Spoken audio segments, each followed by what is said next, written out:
Good day to you. I'm Pastor Corby Johnson from Safford, Arizona, and I serve at the First United Methodist Church here.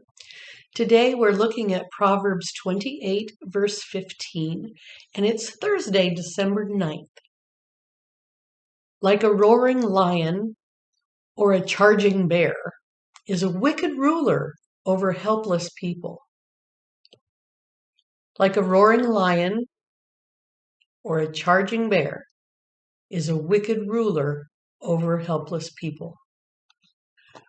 Imagine being placed in a pen with a lion, a big, massive, beautiful, sharp teeth, big mouth, lovely mane,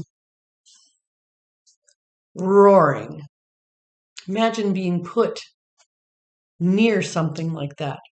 Or you're in the woods and here comes a charging bear. Imagine the terror that would hit you.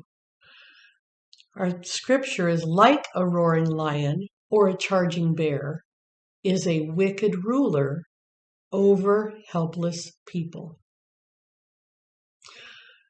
Imagine somebody in control in your life, whether you work for them or live with them or have them as a relative or have to do business dealings with them.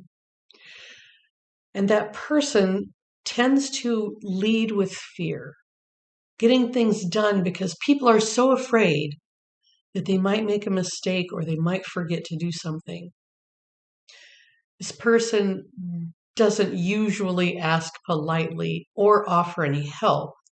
It's just a barking of orders, bursting into meetings, taking control, bullying their way through, like a roaring lion or a charging bear, is a wicked ruler over helpless people.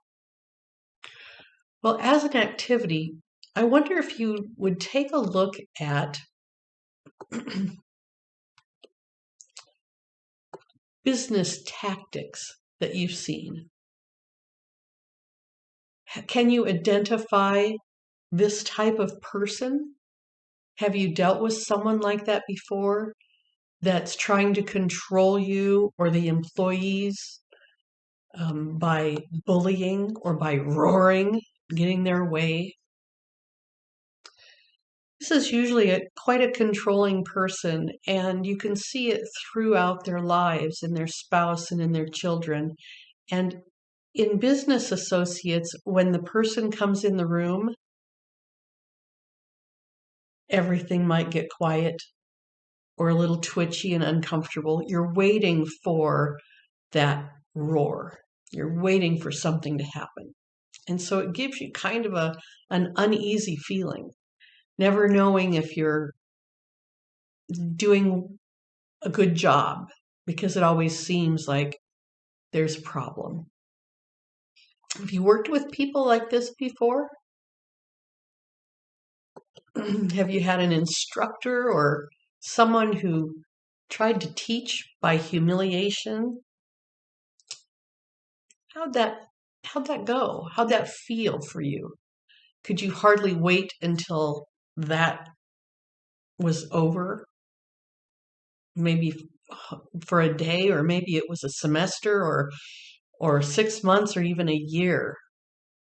Now that you've had time and space between what happened in that situation, what kind of counsel could you give a person going through a similar situation with that same type of personality? As an action, I wonder if you've heard other employees who have been in the crosshairs of firing. I wonder if this experience has caused you to pause and take a look at how you behave in a leadership role. It certainly does for me regularly. I have to check myself and say, that didn't go very well. Maybe I need to revisit that conversation and do a better job next time.